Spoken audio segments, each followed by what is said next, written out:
Hello and welcome to the Trampled Bat Podcast, episode 141. My name is Gary Black and joining me this week is Chris Conroy. Muscle tough. And John Walker. 141. 141. Ralph done this thing to me a couple of Christmases in a row where, see, inevitably, when you're going to hear Slade's Merry Christmas, he sings, "Are you hanging up your stocking on the wall?" is every lyric. Right. And see, by the third time it's happened to you in a weekend and you hear the song and he sees you, it's just, "Are you hanging up your stocking on the wall? Are you hanging up your stocking on the wall? Are you hanging up your stocking on the wall? Are you hanging up your stocking on the wall?" It's now in my head. I've not seen him for a couple of weeks, maybe a month or so. But see, as soon as I heard that fucking song 2 weeks ago, like a cold chill. "Are you hanging up your stocking on the wall?" Just manic eyes.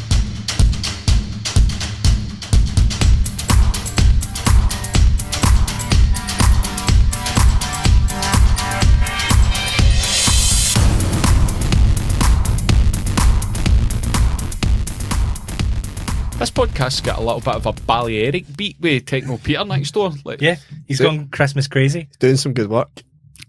He's the only guy playing space this week because it's 8 degrees. So, Space shut down, didn't it? That was a shite reference. Fuck, DC-10. Because we're recording this the week before, because we want a week off for Christmas, right. We've got some deaths from last week. Okay. Santa. Rudolph. David Bellamy. No way. Oh, fuck. You sure it wasn't Willie Rushton? No, it was definitely David Bellamy. Oh. Prominent Botanist? naturalist, botanist, and climate change denier. Right. Is he a climate change denier? He was before he died. Well, nobody's listening now, David. How could he deny that the climate is changing? Said it was just a natural cycle of Earth. When have we removed this fucking bit of language from this? Have the people forgot how they were trying to get around still using fossil fuels? It was always if you say dinosaurs here. It was always the phrase man-made climate change. Yes. And I think there's been a point in time where people have forgot that was the only peg to hang their coat on. We're going, the climate's definitely changing, but we cannot, but 80 years ago there was those 2 months that match up to the last 6 years we've had in a row. So there's no way of proving that it's human beings and the change in technology that have caused this. So we can't prove it's man-made. You can definitely say the climate's changing, but it's not our fault. But at some point, the idiots have forgot that was their only thing to say. Here's a mini Banhammer. See in the 2 days in July where it's roasting, right? Right. Maybe 4 days, right? And on day 2, you know it's going to be good on Thursday and you know it's going to be Friday.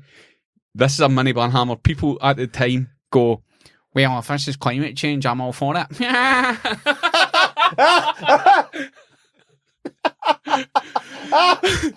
Like the fucking one-dimensional aspect to that going, "Well, I'm quite warm just now, so fuck everybody else." Right, so can we add on to that? If anyone says that, take them by the fucking hair, right? Put their face underwater, drown them a bit and go, "That's what it would be like." Take them out to Edinburgh Zoo, fuck them in with the penguins and say, "Talk to the young team. See how many letters they're fucking getting back."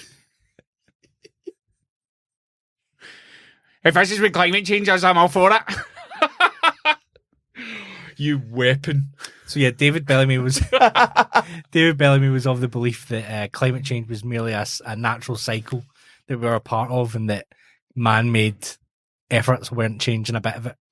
I think individually, and John's pointed this out before, see you doing your recycling, doesn't matter a fuck. Yeah. It's industry and corporations that have to change.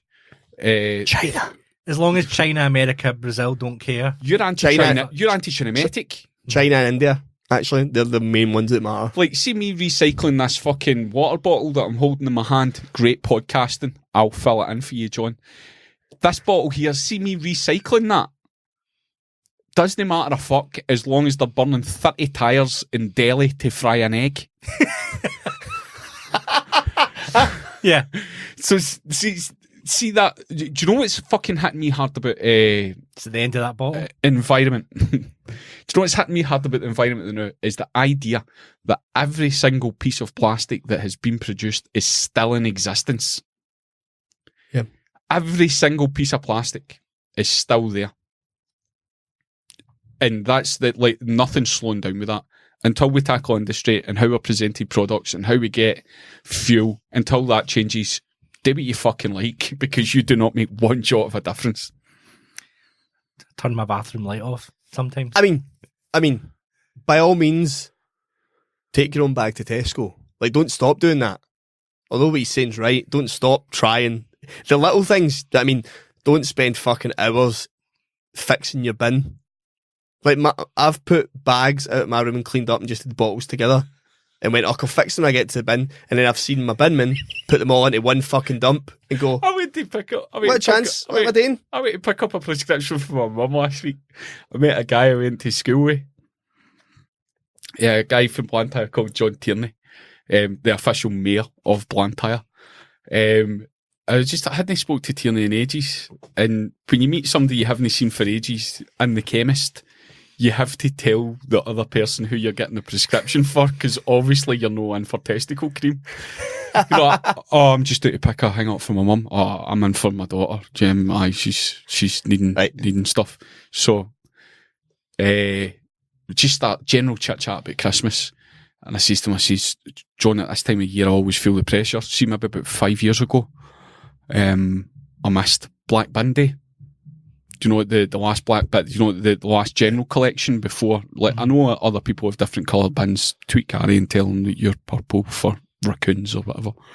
So I say to them, it's this fucking time of year, the pressure. We're going, right, what do I need to get done? I need to get that bit, like, fucking general waste Black Bin Day as my Champions League final. See, as long as that bin's empty, when the wrapping starts coming off the papers. I was like, he says, come up, he says, I'm just running stuff up to the tip. I'm like, mind the tip just outside of Blantyre. Like, it was like, when you were going, it was like a treat. You know, like, your dad says, oh, I've just trimmed the hedges there, do you want to come to the tip? Do I? You go to the tip, and see, at this time in the 80s, Gary, the tip was just a fucking big mound. Yep. Yeah. That you ran up to and flung your stuff on. He says, oh, fuck, I remember as well. Mind, we were at a house party. It was an all weekend for an empty. My pal's Alsatian died. We had to take it out to the tip. We had to wrap it in a carpet. They fucking just wrapped it. Gone, what would they want? So he just fucked the dog. He says, and he used this phrase, which was fucking perfect. He says, but back then, like, you'd scheme dogs. Do you know what I mean? There was a couple of dogs that rang about the scheme, and they were everybody's dog. You know what my dog was? He says, my daughters want a dog for Christmas. They're fucking looking for £600. Do you know what I mean? It's fucking wild. He says, my dad bought a dog for £7. Lasted the 16 years. So recycling, are we really making a difference? Talking of Blantyre, that reminds me, how did the campaign for Gary Nelson to turn on the Christmas lights go? Gary Nelson was drunk a couple of times in between and actually turned on us in the chat. Like, he get too big for his boots. Like, Gary listens to this when he's at his work, and he get home, or he was at home at 4 o'clock in the morning one time, and he just says, I wish yous were all dead.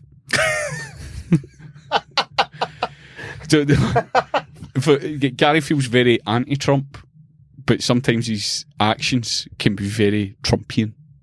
But the vote itself, they actually, like, for the people that didn't know, the Blantyre Christmas lights were getting turned on the last Sunday of November, and they put out a campaign saying that they were willing to listen to nominations for who was going to turn them on.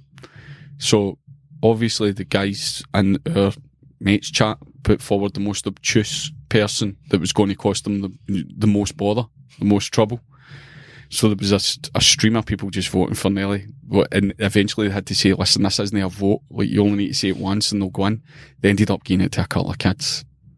Like a 7-year-old and a 4-year-old. They'll never appreciate it. But see, in between, Nelly did... If you listen to this, Gary, you let it get to your head. Like, people were on the Gary train. Imagine the Gary train. You'd never get a seat. Just everybody on it called Gary.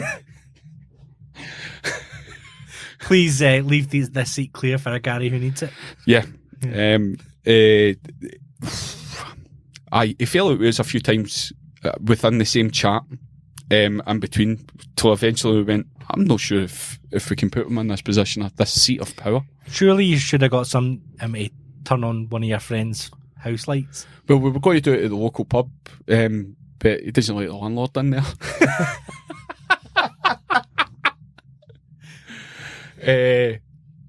Nelly, we hope one day that you can fulfil your civic right of turning on the Christmas lights.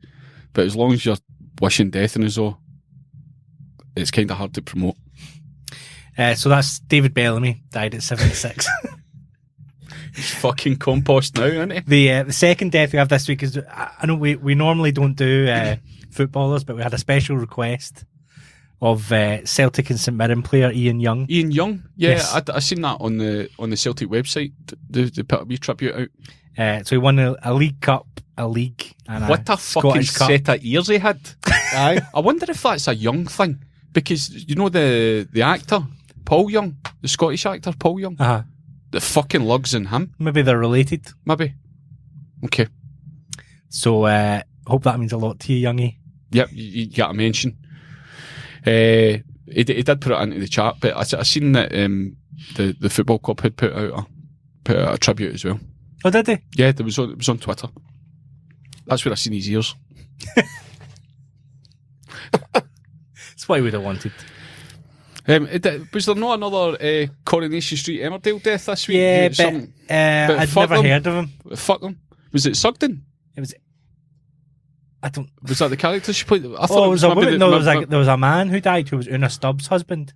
Una Stubbs' husband in real life? In real life. Can we get Mr. Stubbs? Nelson? Somebody Nelson? Was he in anything? I was in a couple of EastEnders, I think. Right, okay. Just trading in Una's good name? Yeah. Right, okay. Una. It's a really weird name, that, isn't it? Una. Like the feminine one in Italian. Sorry? I have nothing to add. No. I thought you would want to lead into your Italian story.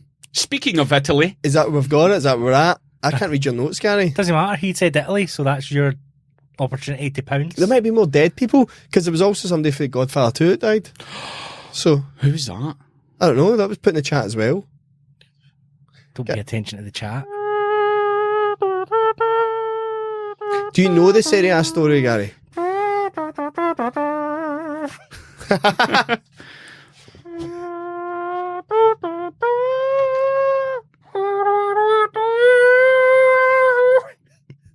Rest in peace, Una Stubbs. Gary. Hello. Yes, Christopher. Out of work for a wee while. Uh-huh. Have you got a Christmas night out this year? I missed it. You missed it? I missed it. It How was come? the night of my grandmother's birthday meal. Right, okay. They went to the new cinema in Prince's Square in Glasgow. Oh, the basement. The Everyman. Yep. Oh, it looks lovely and they for the went to pictures. see Elf. Elf. Do you know what? That is quite a good Christmas night out. I've taken a real weird look at them, and I think that employers have been really, really irresponsible. Like, in what sense? They go and see the insistence that there's a high attendance at a Christmas night out. They then take people out, get them really smashed, and then judge them on a Monday. I think it's so unfair. It's a fucking trap. So Jennifer's night out was Stirling Castle. I saw the photographs. Mate, fucking hell. Free bar, good meal, Stirling Castle, tour of the castle. Right. But Stirling Castle is Scotland's premier castle. But what they did was they had like one of the higher ups at every table. Right. And I think that was to encourage some reasonable behaviour. But I don't think there was reasonable behaviour. My experience is the higher up the company you go, the more wild and reckless they are. I think that is the key. Well, I don't think the person at her table was that way, but we won't mention the employer, obviously. But she was talking to the guys. So one's older, one's roughly the same age. They're talking away, and the guy refers to a fleece as a rape repellent, right? Oh, and as it goes on, that's where you're at, the responsible player. But yeah, but there was like a really good joke at the end of it. But I don't think I can say that on this. This is the only plate, right? You keep that for the Patreon. We'll tell on that. I will take that about and we'll tell a story on that because the fucking punchline's fucking funny, I think. Yeah, put it on that. But if you've got a couple of spare pounds a month and you like to support what we do, we really are appreciative of the people that do contribute. But if you want to hear John Walker's take on a rape joke that works, then for a couple of pounds a month you can be added to the Patreon. Jim Jefferies has released 5 DVDs on it. There we go. Last week you were laughing at Jewish people. This week our Patreon donations are going to go down, it seems like. Nah, we're fine. We're solid. Jim Jefferies sold it to Hydro. I think we're doing it wrong, Gary. Okay.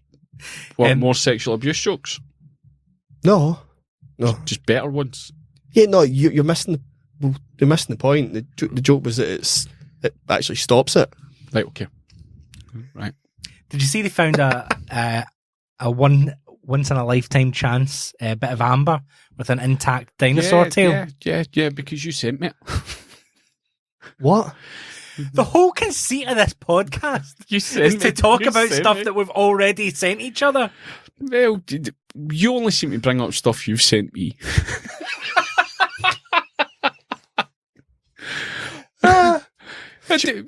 Surely it's a normal thing to say, did you see this? Aye, when you fucking sent me it. I didn't realise I thought it was a wee bit flat.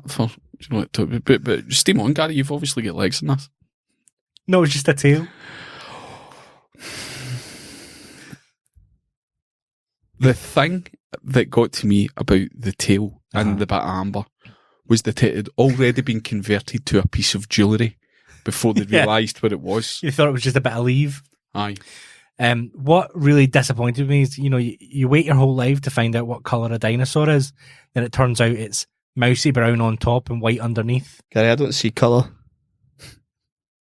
on humans or dinosaurs. You heard the inflection in John's voice there. That's where John's not paying attention and looking at a curtain. He's checking his phone to see how his bet's going. Aston Villa are beating Liverpool 4-0, sorry. But what? At half time? You kind of knew that was coming. Yeah, but it's still shocking. Oh, with all the players? Okay. Yeah. That shows you how far in advance we've recorded this. Happy Christmas. Yeah, so Serie A, Gary.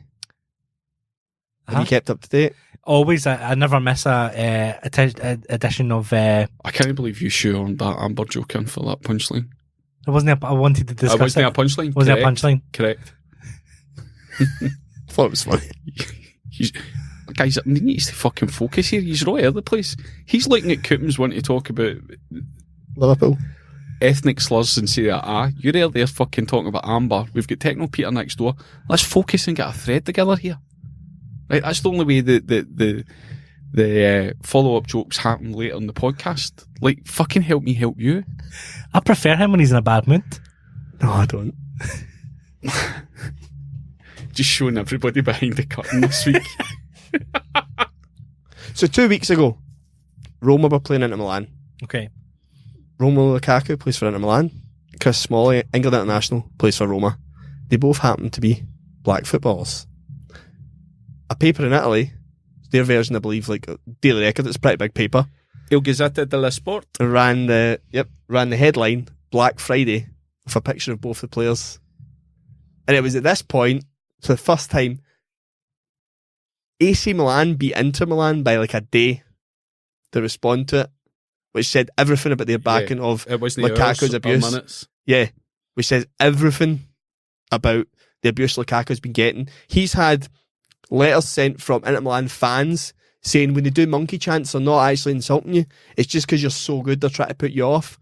So your own fans don't even defend you. Your own club doesn't jump to your defence. It's your rivals that jump to your defence. Roma instantly came out I'm guessing because Chris Smalling had also already tweeted about it, as had Lukaku. I seen the Roma tweet.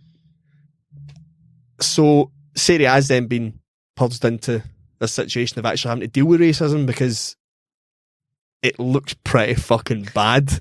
Maybe it'll just all blow over if they just ignore it. If you know it. So they went, no, we're not. We're going to tackle this head on and get diversity training for all clubs and all members of clubs and all board members. So invite all the board members and owners to this diversity training from the league organisation, and they turn up, and the backdrop to where it's being held, there's a picture of 3 monkeys. Right. Can you say it was a see no evil, hear no evil? In what sense? Kind of. Oh no, it wasn't. No, It wasn't. No. It was 3 paintings of gorilla faces Right. with different club colours. Yes. Right. So, what was the The idea is obviously use are all monkeys? the Hey, monkeys, lighten up! Here's a poster. Who doesn't like posters? the horrible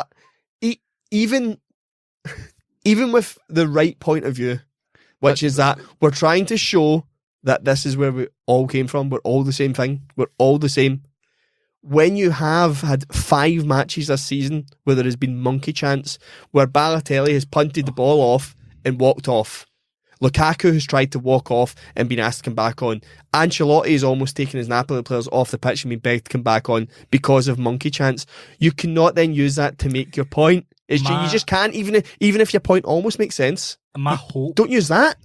My hope of this story was that Italy didn't have the cultural recognition of what a monkey would represent, but no, they had monkey chants. Oh no, they do. Yes. Okay. Did you not see Balotelli 3 weeks ago? Yeah. Don't really pay attention to Italian football. Balotelli's got the ball. He's got the ball in the corner, and all the fans are doing monkey chants. They picked the ball up and punted it towards the fans and walked off. Yes. Well, he's just done exactly what he wanted there, hasn't he? Who was there was a team. They said they were going to take their players off. There's been a few. A Scottish team. There's been a few that have now. Was it Cowdenbeath?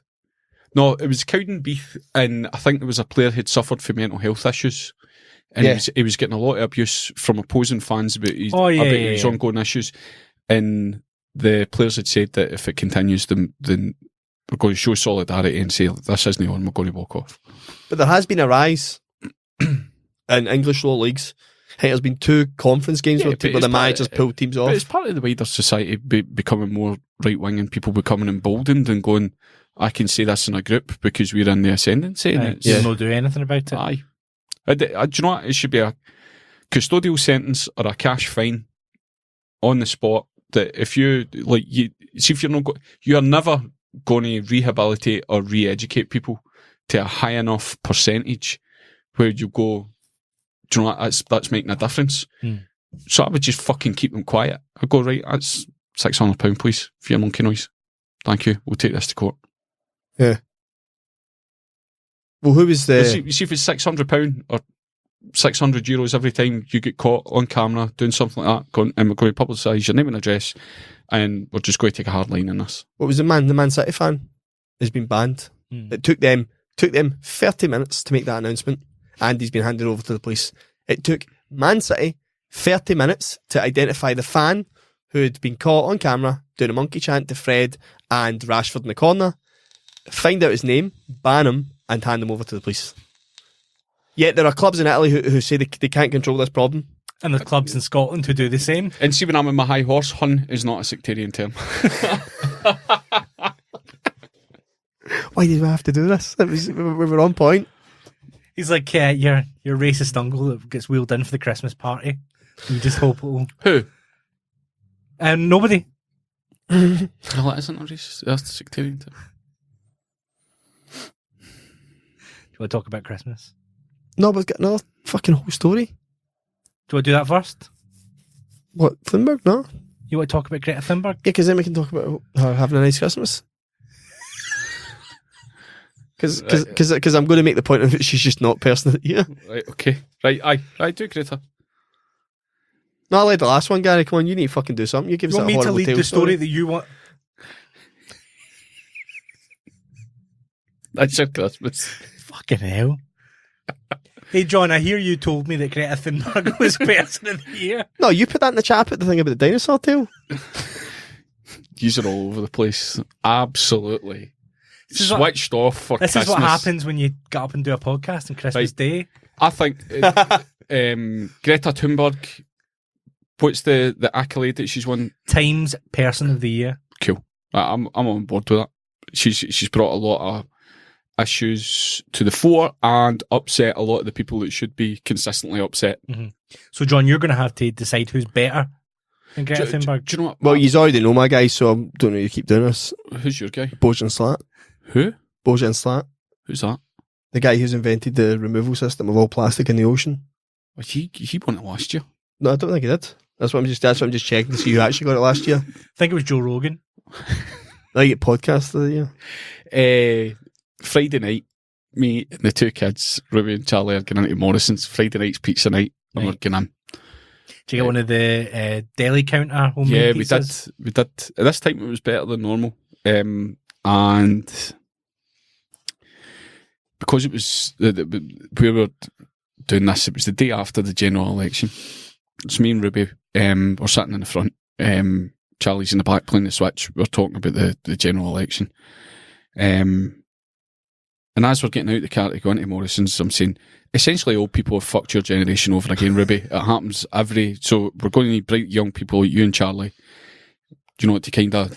We're going to need to train you how to kill. Aye. At some point there is going to be civil disobedience, and at some point it is going to be an armed insurrection. So enjoy your pizza. Tomorrow your training begins. Sit down and watch Hannah. So, aye, the movie.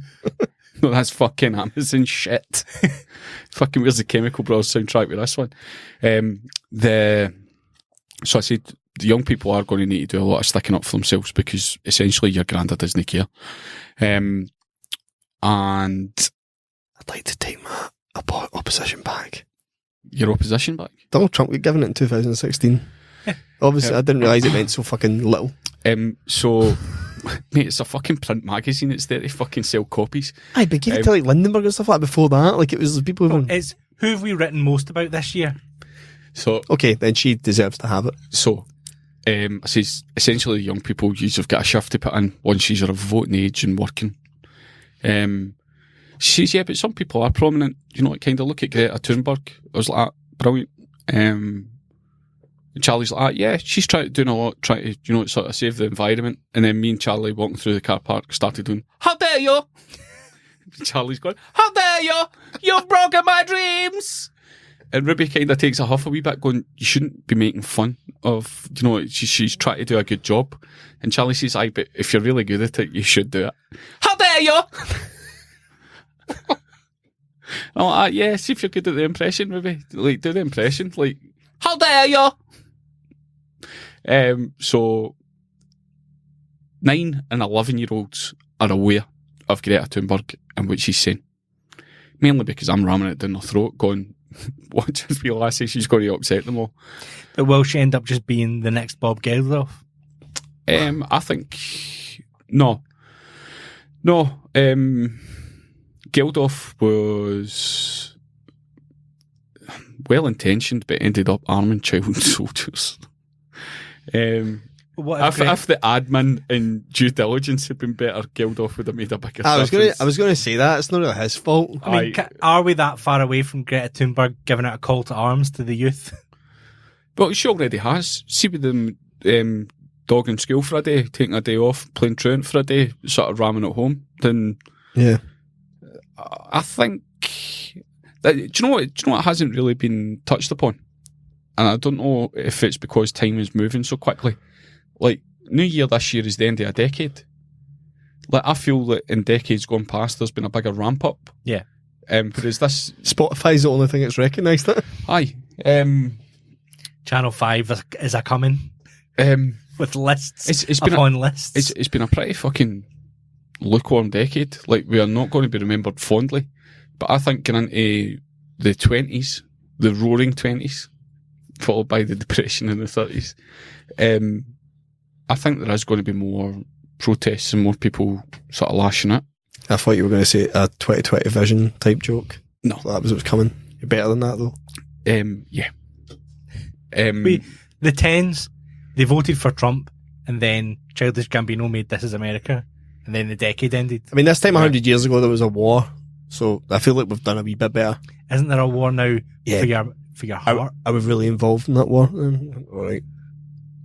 I think we're getting closer. The news cycle and disasters and wars are happening and moving so quickly that they've disorientated people that they can't really pinpoint going, oh, that's a bad thing, we should protest against that.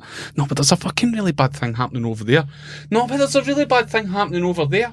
There is so much negativity happening through news mediums, but day to day, I think people are still cool and Morrison's are making good pizzas. As long as the pizza supply holds up. Do you know what? See, this week the pizza was fucking good. See, 2 weeks ago when we went for it, the women's customer service was fucking rank rotten. She went right through to the back and shouted, do you want tomato sauce or do you want the garlic butter? I'm like, there is no way in a customer service environment, no matter how bad your shift is, that you should be shouting at me from 18 feet away. The fucking tomato! It's almost like it's not a dream job. Yeah. She grew up in Italy, and Papa, I want to make the pizza. See when you're talking about monkeys here. I seen one that we're trying to force into the language of the news culture. It'll be interesting to see if it comes up again. It was a virus that had sprung up in Africa that they called Monkey Pox. Right. So just now, feel free to go and Google Monkey Pox. Is that the next big swine flu? Yeah, but I just thought the use of the word monkey and pox and the connotations and everything going, fucking give monkeys a break, eh? Just watch for it. I think monkeypox is going to be the next thing that they stop you travelling through airports. Can we also stop curing these things? These are the equalisers. Yeah, let the monkeys die. Yeah, You're right, John. These are the things. See Ebola, see swine flu. These are the things that somehow are being sending to fucking cull the people that are voting for Brexit and voting no. These are the people. Let it come through and let it take out the weak. It's like chip shops in Shettleston. That's their Ebola. Did you see about the pigs in China? No. They had to cull like 250 million pigs. 250 million? Yeah. What they reckon that the price of pork and bacon is going to shoot up because China's consumption of pork is massive. It's all of a sudden ramped right up. Right, so why did they get rid of the pigs? What was up with them? They had a disease. I have an opinion on this. Like everything, I think this is bullshit, and I think this is to detect from the fact that on Twitter, 300 million people were discussing the Chinese concentration camps of Muslims because Ozil and 3 other massive fucking people were talking about it and put videos up on social media last week, and then this story came out 2 days later whilst the Chinese ministry are saying that Ozil has got his facts wrong, this is not happening, the video is not taking place in China. And there's more and more celebrities now coming out against it, and it's becoming this massive issue where they've realised China definitely has 1 million Muslims. In things are looking bad. Kill the pigs. or Gary, you're getting it wrong. They've not killed any pigs. They're just leaking that story, Gary. Right. So we all go. I know what Ozil's saying, but are we getting our fucking bacon sandwiches so that Ed Miliband can't eat it properly? But on it, that's all I seen was it was within like 24 hours of the news cycle the same thing, and I went, why are we talking about fucking pigs being slaughtered and like there's literally 1 million Muslims in concentration camps just now so they can get their fucking religion? Is there 1 million? Well, I think they've killed like 300,000. Is there 1 million in concentration camps? Yes. Wow. That's fucking huge, isn't it? Like, that's bad. But they're saying that Ozil's got it wrong. How many million is 250 million pigs? Like, give me that in millions. 250 million? 250 million. Because the difference between 1 million and 1 billion is huge. Yeah. So where is the price of pork going to go up? Everywhere, all over the world, because the supposed demand from meat from China will mean that British and European suppliers will sell to China the stuff that was earmarked for here. I was talking to Gary Welsh about this a couple of weeks ago, right? And you know how we talk about the difference, like only the couple of years age difference between us. Uh-huh. But there's fucking things that seem, there's things that I remember that you go, what the fuck was that about? Yeah. Do you remember the EU butter mountain? Just when you're talking about food surplus and demand and things like that. Nah. The EU butter mountain was when in the 1980s they made too much butter. So every school kid get 2 blocks of butter each to take home. So Really? Aye, there was the EU butter mountain, right? If they didn't give it away, then it was going to go to waste. But you know the way countries had to produce, and you got it in it's like plain packed. It wasn't logoed. Like government issue butter? Aye. So you get it's a fucking hackneyed racist term now, but in Catholic schools we had the thing called the Black Babies, which was a ski-off campaign, where every day you get like a wee grid, and each grid was 5 pence. So after morning break, the teacher would say, does anybody want to give money to ski-off? And what it would be this little card that you kept in your tray at primary school, and you went up and you maybe had 10 pence for the Black Babies, and you just stroke two score marks through it, and at the top of it was this little black African kid, and underneath it you say, well, you can name the kid. So Fuck him. It's what you going to call the kid. I'm going to call this one Matthew. It's got Shug. So that's how there's so many paddies. It's somewhere there is a little. Well, he's not little anymore. He's a grown man.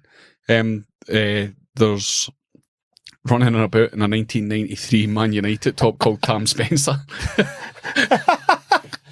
So this Ski-Off was the name of the charity, like Scottish Catholic International Aid Fund, right?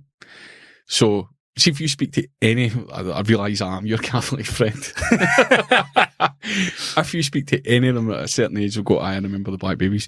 And you get at your tray and you go, and then once you'd got all the going, well, that's me gave £1, it's 20 spare. So every day your mum would give you your milk money and 10 pence for the Black Babies. But part of this was you had to take, there was a campaign like Ceausescu's orphanages. I remember that. So you take tin goods in. Yeah. That was put in a shoebox and went. There was Black Babies where you were contributing to African orphanages, which I realise is a fucking gross term now. And the EU butter mountain. So once a year, it was not, I seem to remember it was before Lent. So see, before, what's the Tuesday? Pancake Tuesday, yeah. You maybe get fucking 2 blocks of butter from them. But some of these fucking grands had like 6 grandwains. She had fucking 12 blocks of butter. It's like, let's get this fucking cake moving mountain happening. There was also a wine lake that was roughly the size of Luxembourg. Italy, France, Spain were producing too much wine as part of the quota, so there was a surplus. So there was an EU wine lake and a butter mountain. As kids, we benefited for the butter mountain because there was a lot of cakes kicking about. But the idea I used to knowing that with just a fucking couple of... Yeah. So it came into I was talking to Gary Welsh, and he's like, nah, I don't remember that. We're going to come out of the EU and there's going to be like a surplus of fucking red wine and something. I'm going to be gutted. Kebab meat. We've got the UK's kebab meat quota. We're going to have to just pile it all up. The first big campaign I remember is the Romanian orphanages. Mainly because my great aunt went as a nurse. At Christmas time, there's no need to be afraid. So you're dead old. Do you remember Live Aid? Aye, I remember watching it in the telly. Me and John, Young Spring Chickens. Don't. Freddie Mercury came out and just smeared himself with loads of free butter. And after that, Queen were worldwide. Those big, they weren't calls and responses. He was just slipping on the butter. Aye, hey, slurp pack. So just when you were talking about a surplus of bacon, going, I can remember surplus butter. It's going, the wine lake, children, is the size of Luxembourg. going, what the fuck is Luxembourg? See, by the time I'd got to primary school, it was a forest the size of Wales has been chopped down in the Amazon every day. Yeah, and then there was always somebody funny saying, why don't you just burn down Wales? Why does nobody just ask them to stop? Now look at where we are. Aye. We should have burnt down Wales. So, guys, if you get palm oil for your Christmas, just give it right back. The palms need it more than you. But I think the 20s is going to be a decade where it's going, fucking enough's enough. I think there's got to be a lot of insurgency. Yeah, there's never been a good 20s. Yeah. What about the 1820s? Apart from that, there's never been a good 20s. Right, okay. I'd agree. Okay. Sorry, I fucking killed your buzz with free butter. That was excellent, really informative. I was just trying to, like, that could never happen now. Like, there's no way Big Butter would allow free butter to enter the system.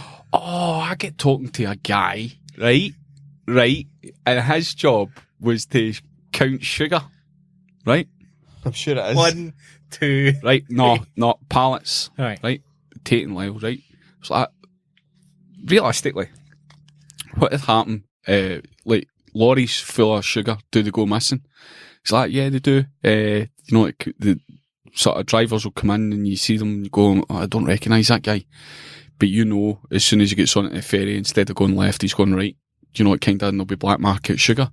And I'll go, well, how much would you get for like a lorry full of sugar? He says, well, you maybe get 20 grand. Sorry, you'd maybe get $2 grand for it in the black market. It's maybe worth 5. He says, the thing that you really want is butter. He says, butter's worth an absolute fortune in the black market. You know, there was different sort of grades of what was worth more in the black market. So I think you went into tens or hundreds of thousands for a lorry full of butter. But the other tip he gave me, he says, extra virgin olive oil will add years to your life. Anything else is just fucking... So we should be avoiding extra virgin olive oil. Yeah. At this rate, yeah. Well, I think, what's that phrase you constantly use? The heat death of the planet? I think that's going to come. So Star Wars means Christmas. Christmas means Star Wars. Gary, you going to go and see a new Star Wars movie? I'll probably check it out. As much as I've just mentioned at the end of the decade has to be made a big thingy, they're not really making the end of this trilogy. Is it that I don't feel they're hyping it up enough? The rumours on YouTube are that it stinks. Don't you give any spoilers? I'm going to see no spoilers. No spoilers. I'm going Christmas Eve for the kids to see it. The production troubles have been rumoured. What do you mean? That Disney were never happy with it. They couldn't agree a final cut of the film. Well, I read on Twitter, it's fucking amazing. Did you see Richard E. Grant's video? No. When he came back for the first time, seeing it at a press screening? Is he in it? Yeah. Right. Sorry, John. No, it's okay. It can be. There's a really funny video where he's like, "Guys, I've just come back from the premiere, and I must tell you, it's better than you could imagine." Right. Do you want to hear my problem with Star Wars this time round, Gary? What? Me and Chico Latino, Charlie the 9-year-old, are fucking geared up. We're going, right, we'll go Christmas Eve. He's like, aye, that sounds great. He's like, can we watch the last 2 in this trilogy just so when we go, we're up to date? So I go onto my friendly fucking streaming service. £13. They wanted because for it. £13. Disney have pulled everything off of everywhere because they want you to sign up to Disney Plus. But as a UK citizen, you can't. Yeah. So they've pulled the rights away for you to watch it elsewhere, but they've not opened up the service. You can watch it on Amazon in Ultra HD for £13 a movie. Fuck that. Yeah, you could buy it in Asda or Morrison's for £5. I think I'm going to do that. Mate, nobody's got a fucking DVD player in the house anymore. Well, do you know what I mean? You're pulling can I get my Looney Tunes DVD back in? Yeah. You're pulling... I put that picture into the chat of taking the kids to Forbidden Planet at the weekend. Yeah. What did you think? What did the kids think of the new one? Really liked it. But I was telling them about you. They've got a big Funko Pop Chewbacca. I was like, Gary Black collects them, you know, and try to explain it to my 11-year-old daughter, going, what, is he your age? Saying I'm a wee bit younger. He's like, how many has he got? I'm like a full fucking wall. And he collects DVDs. Like, what was the tin box that he Steelbooks. Avengers Marvel stuff. Is that Steelbooks. Avengers? Yeah. And I'm saying, and he pays extra money, and she's like, why does he do that? He says, well, I think he thought they were going to be worth money, and then streaming services started. Now he's left with just these dust collectors in his spare room that nobody's going to pay shit for. She's like, yeah, that's a bit fucking strange. She's nailed me spot on. I can't argue with that. Did you think at some point you were going to sell them on? No. No, you were going to keep them for your cat? The family heirloom. When the first Iron Man film came out, I walked into HMV at the top of Buchanan Street, and they had the normal DVD and they had a metal case DVD, and I was like, oh, that's cool. Like, it's Iron Man and it's in like a metal tin. Iron case? Yeah, and it's only £1 extra. That's quite cool. Like, I don't mind paying the £1 extra to get that. That's quite cool. So that was a deal at the time? Yeah, and then subsequently, you know, then Hulk came out and that was £1 extra, and I was like, oh, well, I've got the Iron Man one now. You know. This is going to get me checks. And now, see, if I was gay, I'd have geeks queuing round the block to come and look. Aye. And then the price went up and up and up, and I went, well, see the last one you bought. What was the price difference between the DVD and the? So the Blu-ray is say $12.99, but to get the steelbooks now, you need to pre-order it at $23.99. What? But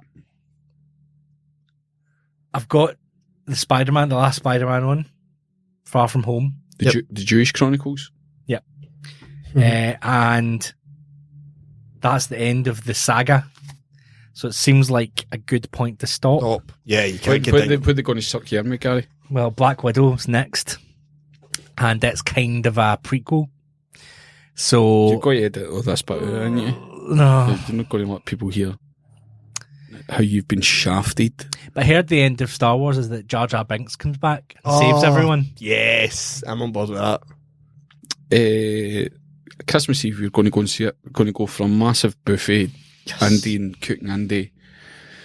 To take them to the Odeon Deluxe?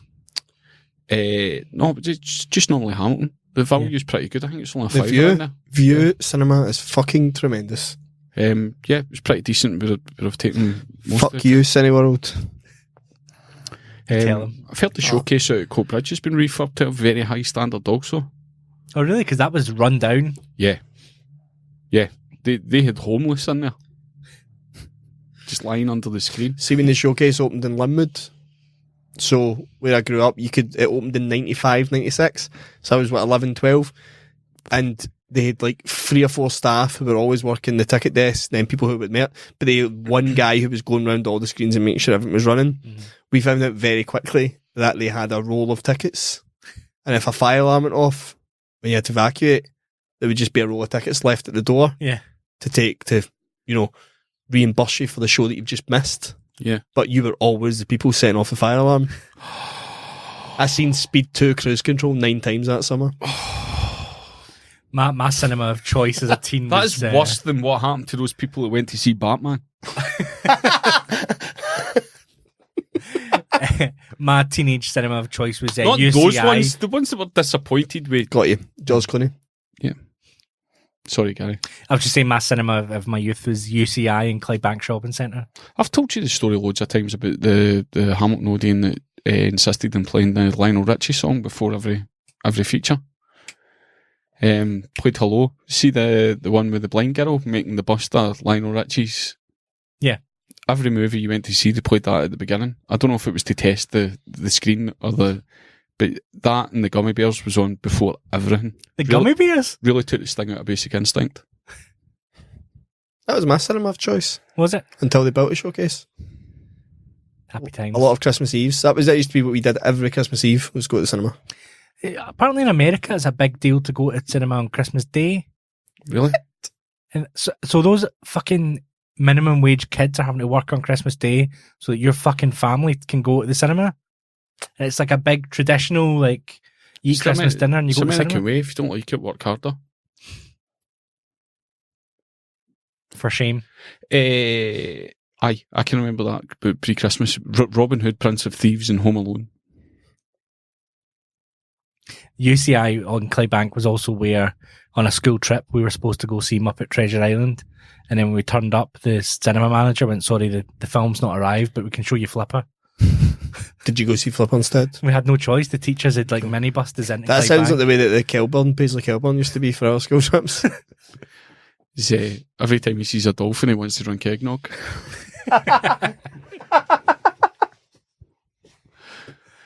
Right, Gary, do you have any more stories to take us through? That was a nice. to take us through the bells. No, that was a nice Christmas traditions. That was. We've spoken. We must have spoken before about my Christmas Day eating habits. I can guess. Chocolate bars all day. Nah, my one Christmas Day treat, and I avoid it the rest of the year because I look forward to Christmas Day. Broccoli, toast, and Brussels patty. That sounds absolutely fucking rancid. Why don't you just say patty? Brussels patty, because it's a bit more refined. Nice and smooth. The smooth one rather than the... Do you like a rough patty? No, I like a smooth patty that's barely there. Why would you deny yourself? Oh, I'd have that in fucking October. Because it's special to Christmas. Yeah, but... To me, that is Christmas. Christmas is toast and patty. What about prom cocktail? Nah. How do all you Garys live?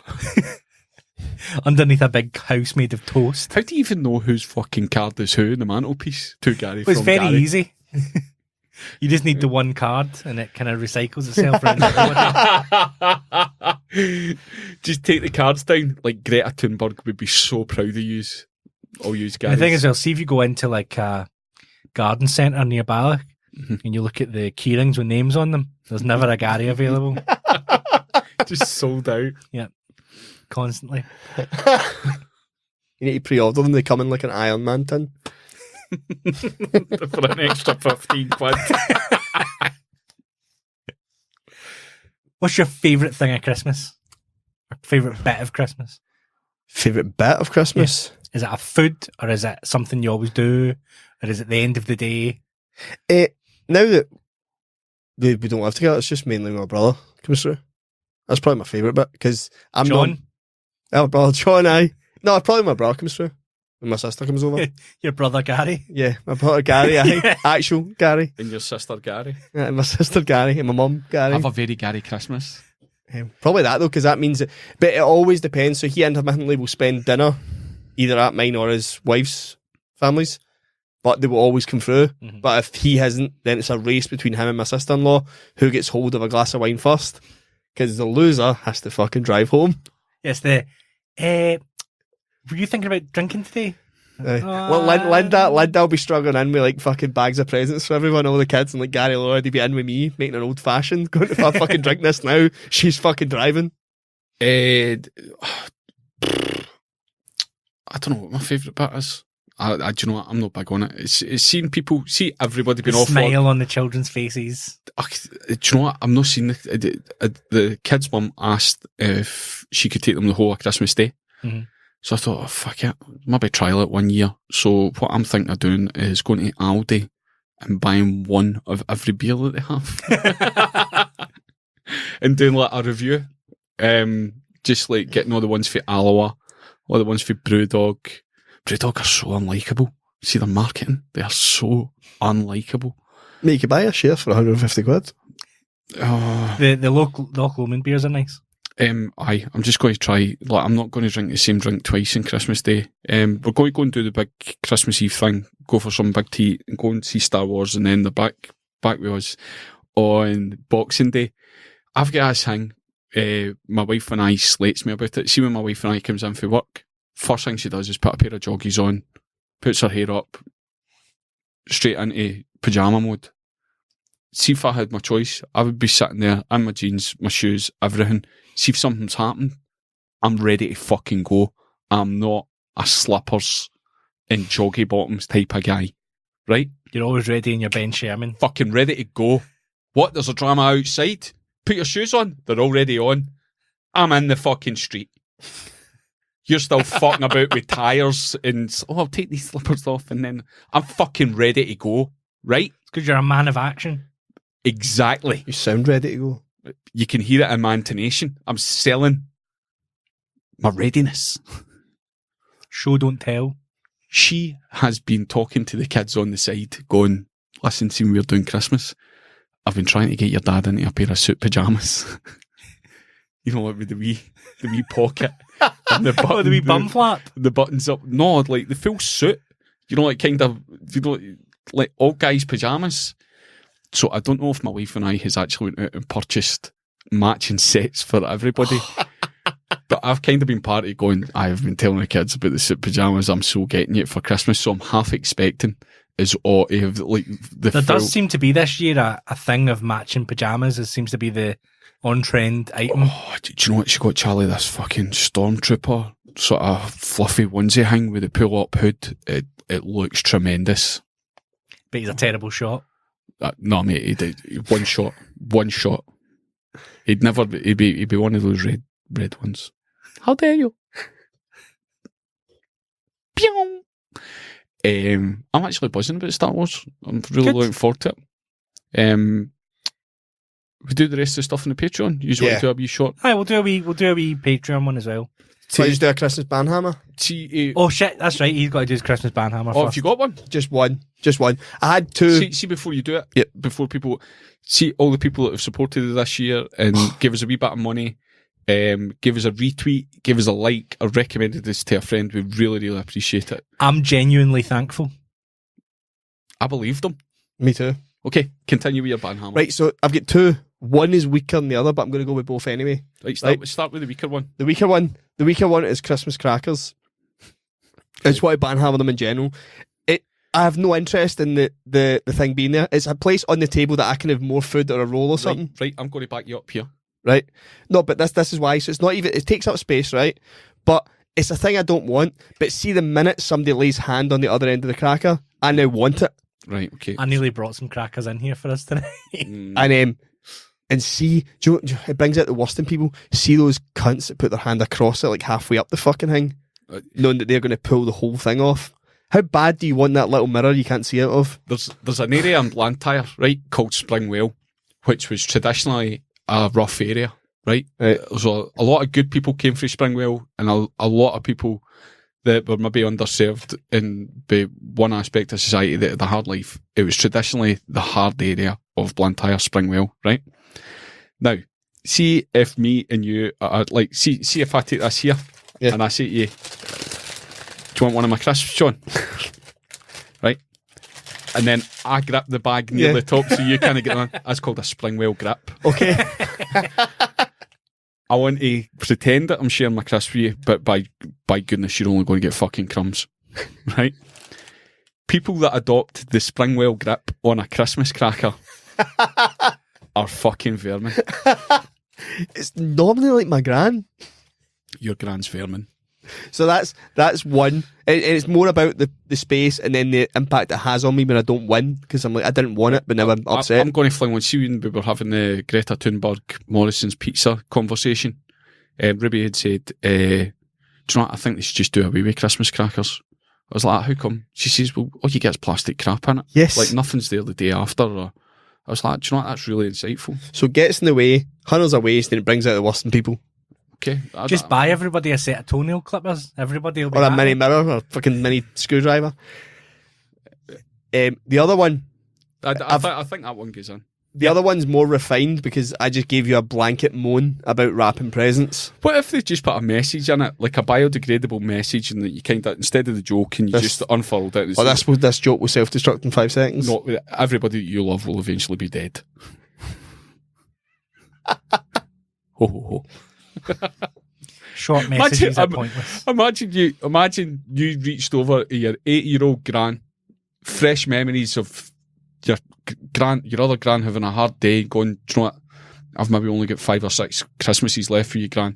And you reach over the table and you pull the cracker, and instead of a wee plastic thing in it, there's a wee scroll, and you just open it up and it says, Epstein didn't kill himself.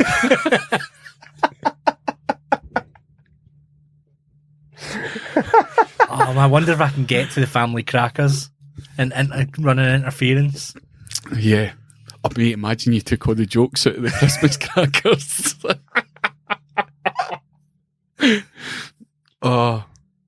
So what's your second one? The second one I've made more specific. So when I ranted at you, I just said it was wrapping paper. Uh-huh. It's wrapping presents that are specifically chocolate. So selection boxes of Right, Ferrero Rocher. don't wrap them. Don't wrap them because you're kidding on to somebody that there's something good coming. Like, I've just got my PS4. Oh, what's this? Is this a game? No, it's a fucking small tub of Ferrero Rocher. Oh, you got the one with the fudge in it. Oh, cool. Aye. There's a mini chomp for you. And by the way, I'm not listening to negative chat about bounties. See, in the, I quite like it. I Coconut. are fucking Sweet. brilliant. What? Like, you see... Have I missed something serious? No, but see now, Twitter, Facebook's a thing. You're going to get people imposing their favourite chocolate sweets going, it's always bounties that's left at the bottom. Going, it's individual choice. Some households like different chocolates. Yeah. Stop fucking clogging up social media. We had a tub of Quality Street in the office the other day, and I was unsurprisingly first in, and I pulled out a coconut one. I'm going to have chocolates that work today. Set the alarm for The coconut fudge. Yeah. Yeah, And, coconut eclair, sorry, the blue one. And people were like, "Oh, what are you doing taking that first? That's the one I like."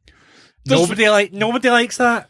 But it's that use of fucking binary language over a chocolate choice and work that is fucking dividing this country. See, as soon as you're willing to die in the hill of nobody takes that one, I've just proved you fucking wrong. Fucking pipe down, Sandra, and let me enjoy my chocolate. I could not agree more. The Banhammer's chocolate Nazis. Yes. No. Don't wrap my chocolate and then don't tell me what one's best. See, if you see somebody grading them on Twitter, tell them it's been done 3 years previously, and if they don't like Fudgies, Whispers or Mars bars, then some people aren't lucky enough to get them. Shit, I thought this was a Patreon one. I'm fucking talking shit. So we'll see you in 2020. Is that Santa on the roof?